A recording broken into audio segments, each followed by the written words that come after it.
Hello everybody. There was a long period of time where I stopped listening to music altogether. On my drives, I would mostly just listen to YouTube videos or podcasts or maybe songs that I was working on, like for work. But for the most part of my commute, I was only listening to music occasionally. And when I did, it was only songs that I had already known. It wasn't new music that I was going out to discover.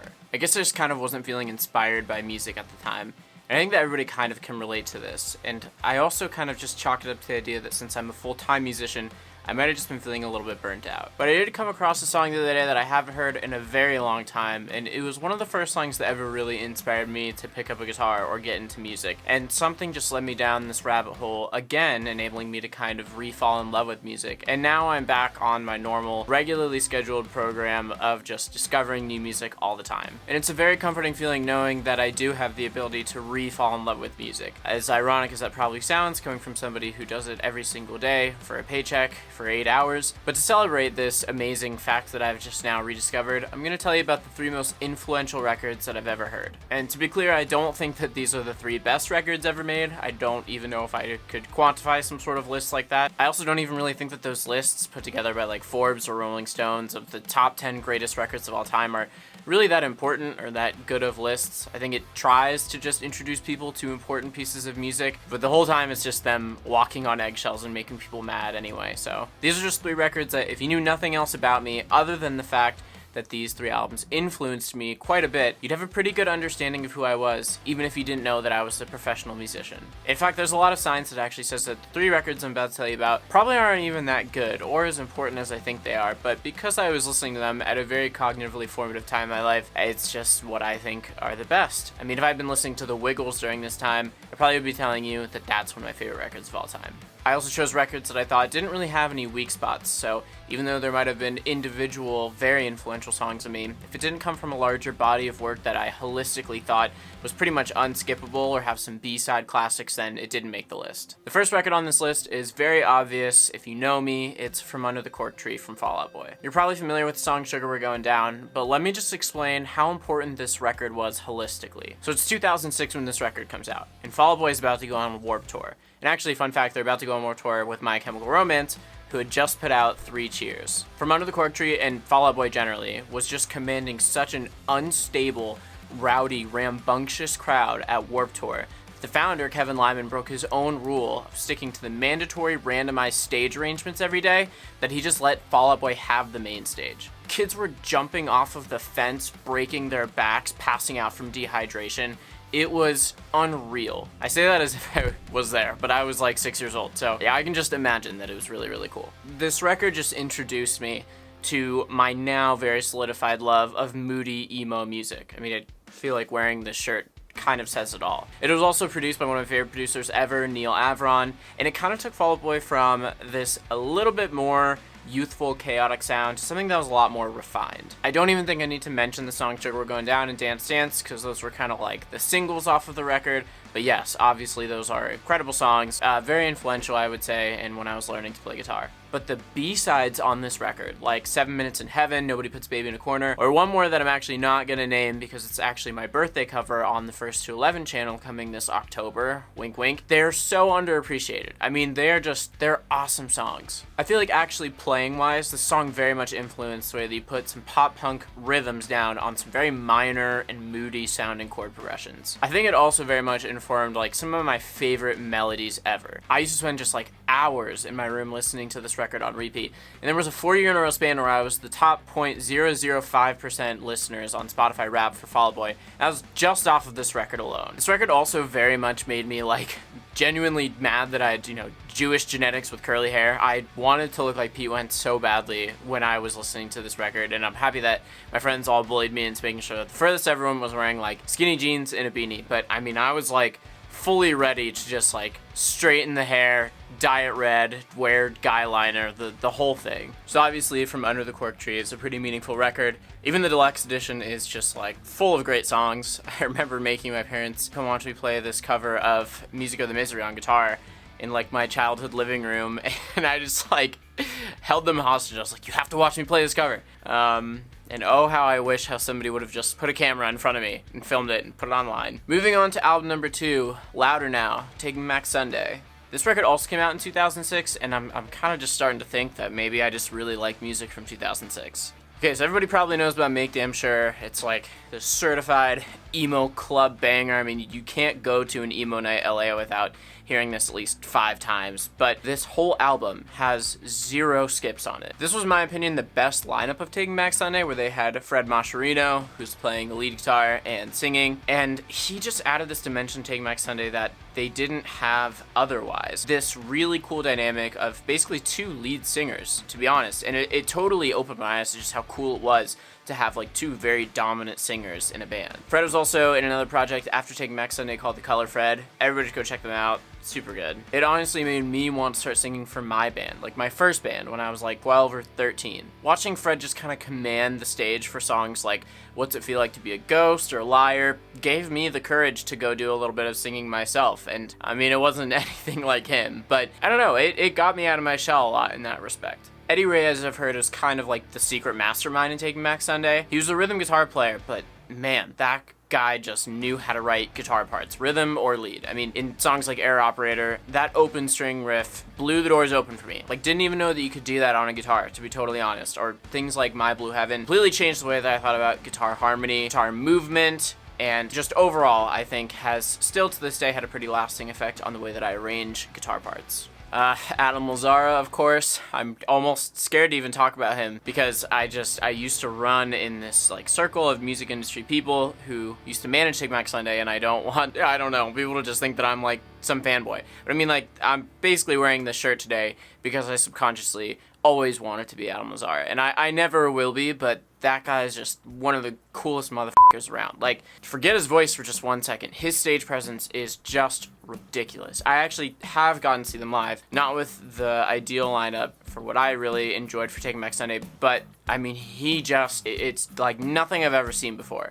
Sometimes when I'm bored and I'm teaching lessons, I'll just pick up a microphone, plug in my cable, and just swing it around and just grab it like Adam Lazzara. I'll like throw it and like have it, like wrap around me and stuff. He does the coolest stuff, and when you're a wide-eyed, young, impressionable, just kid who wants to play music, I mean, that is like the pinnacle of cool. And then the rhythm section of Taking Back Sunday, especially on this record, is just so tight. It kind of made me want to play drums, to be honest, because I didn't understand how they were making the drums and bass hit so hard and have them hold hands so perfectly. It really just pushed me to think outside of the world of just tunnel vision, guitar, and maybe singing a little bit. And that kind of leads me into the next reason that this record is just so influential, and that's the production. Eric Valentine, or Eric Dodd, is the guy who produced this record, and his discography is just crazy. All American Rejects, Taking Back Sunday, Queens of the Stone Age, he did All-Star. I mean, the dude did All-Star. Like, what else do you want from him? And his sound is very different than Neil Avron. I adore them both, but his sound, instead of being a little more kind of rambunctious, lively, is very focused and very subtle, and it's all just ear heaven when I listen to something that Eric Valentine has done. I've heard through the grapevine, meaning Taking Back Sunday's old manager, that he would charge like $10,000 a song, and I just thought that was ridiculous, but I've never heard somebody be able to recreate drums like him acoustically. I mean, with sample replacement, sure, but I've never heard somebody be able to recreate the sounds that he can recreate the way that he does. The way that the drums and the bass and the cymbals and the room sounds all just follow each other transient after transient and just hold hands so perfectly are so impactful, but so organic and so acoustic. I really just have never heard anything like that, and I think it really makes this record pop in such an amazing way. I would highly suggest anybody go check out Eric Valentine's YouTube channel, Making Records with Eric Valentine. He actually does deep dive on Make Damn Sure, and he like just quickly does a laptop mix instead of like in his studio, just to kind of like compare and contrast, and his just like off the cusp mix is it makes me want to quit music. That's just like how good it is. And now that leads me to the last record that I think is most influential on me, but first, some honorable mentions. Scary Kid Scaring Kid, self-titled record, undoubtedly the record that made me want to pick up guitar. Like, very vivid memories of walking into my brother's room and watching him try to learn a song called Snake Devil on there, but it's just part of this larger body work. Every single song on there is pretty much perfect. I actually one time got lunch with the guitarist of Scary Kids Scaring Kids, And the whole time I was just trying not to, like, I don't know, like, get emotional or something, just trying to be like, just keep it together. But I was like, dude, you are the reason that I, like, wanted to go start playing guitar. But kept it together. Kept it anonymous. 4 Years Strong, Rise or Die Trying, totally just inspired my love for very chaotic pop punk, or easy chorus is kind of what it's called now. Riffs and just like fast-paced, kind of nonsensical off-the-wall sounds and choruses. And the dueling vocals, obviously, I very much like that. And to be honest, I don't really know if I've heard a record that sounds quite like this, ever. Paramore, brand new eyes. The melodies are perfect. Hayley Williams' voice is just unbelievable, and man, the Faro brothers, I mean, sorry to be so, like, back in my day, but, like, seriously, just an unbelievable lineup for Paramore. Such hard-hitting drums, the best, I think, guitar riffs and guitar voicings that happened. And also, Josh Faro, I just feel like the way that he plays the drums, you never know where he's gonna put a kick or a snare. And that's a very hard thing to do in drumming, without sounding like you're trying to just be some, like, hipster douchebag. I don't know. I'm sure there are guys who can do it well, but he's kind of like the king of that stuff. Where You Want to Be, Taking Back Sunday. I didn't want to put 2 Taking Back Sunday records on here, even though this record was very influential on me. Actually, the first time that I ever met Ryan was at a lesson that I was taking from him when I was 10 years old, maybe. So it's like 14 years ago. And I remember very specifically that was like my favorite record at the time. And he taught me how to play the song A Decade Under the Influence. And like, I just have this very, very deep emotional connection with that record. For that reason, that was like my brother's favorite Taking Back Sunday record, and he used to show it to me all the time. And you could actually hear, if you listen to that album full through, you'll hear a song on there that very, very, very deeply inspired, meaning I was 10 and I ripped it off, a song that I wrote for my original band, Jack's Mom. So maybe that's your little homework. Try and go and find what song it was on there that influenced a certain Jack's Mom song. Miss Her, Every Day I Tell Myself I'm Gonna Be a Better Person. Kind of a deep cut record. This is a very weird comment, but if anybody from 4 Years Strong somehow watching this YouTube video, you'll kind of know what I'm talking about when I say that. This record totally flew under the radar in like the pop punk scene. Dueling vocals, I fell in love with it. I found this band because this really amazing YouTube channel is a drummer named Pat O'Brien, and he did a cover of the song Reconnect Us, which is like one of my favorite songs ever from Miss Her off this record. And I really like that the lyrics on this record are very kind of straightforward, but still thoughtful. It's not trying to be something it's not. That record is super awesome.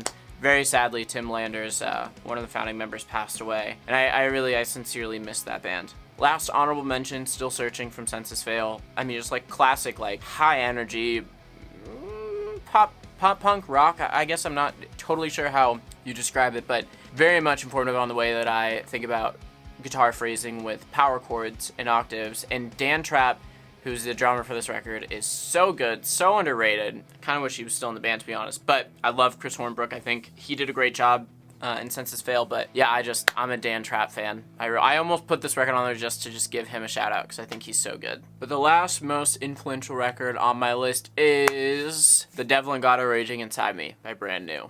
I thought about putting Deja Nintendo on here because, to be honest, at the time, that probably was a little bit more influential on me than Devil and God. And that is not at all to say that this one did not have a very deep impact on me, but I felt that Deja did not quite encapsulate the real influence that Brand New had on me, and that is sadness, honestly. This record is so beautifully sad and thoughtful that I have read these lyrics 1,000 times, and seriously, every single time I like read these words, I just find new meaning behind them. The entire mix of this record and feel is very raw and very live, and it just makes you feel like everything that you're hearing is very important. Like if there's a drum flam that's just like spread out with this natural room noise, or if there's a guitar lead that's super distorted and in your face, or if Jesse Lacey's just wailing out this scream or something, it just makes you feel like whatever you're hearing at that moment, you need to shut the hell up and just listen to what's going on. And yes, I do know it's a little bit sacrilegious for anybody who knows, to put Taking Back Sunday and Brand New on this list. Sowing Season is the best record opener I've ever heard in my entire life, and I don't know if it'll ever change my mind, because it might just also be one of the best songs I've ever heard in my entire life. This record has such a great mix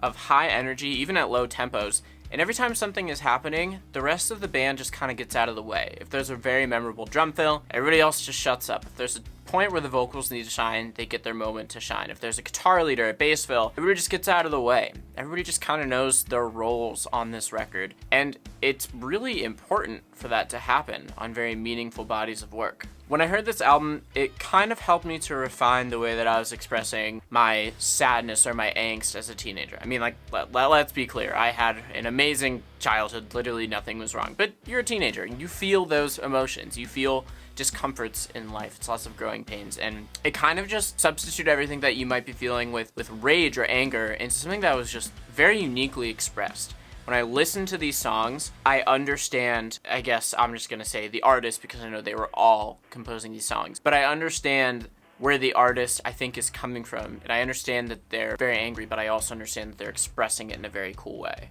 I would pretty much give anything just to say that I had even one writing credit on this album, but I don't, and I highly, highly encourage anybody who hasn't heard it to just go listen to it. So in summary, From Under the Chord Tree kind of just introduced me to this whole new world of music. Louder Now kind of refined that chaos into something a little bit more mature, and then The Devil and God Are Raging Inside Me, I mean, that record kind of showed me how to take something very dark and very sad and turn it into something very, very beautiful. So there you have it, 3 records that I think probably most deeply influenced me in my life. I mean, there are just so many that I wish I could have included, but for the sake of time and for the sake of honesty, I think it was important that I limited it to 3. But please comment down below 3 records, or maybe even just songs, or 1 record, or any body of art that you think has very deeply influenced you. I'm sure we're gonna have some sort of overlap, to be honest. So thank you so much for watching.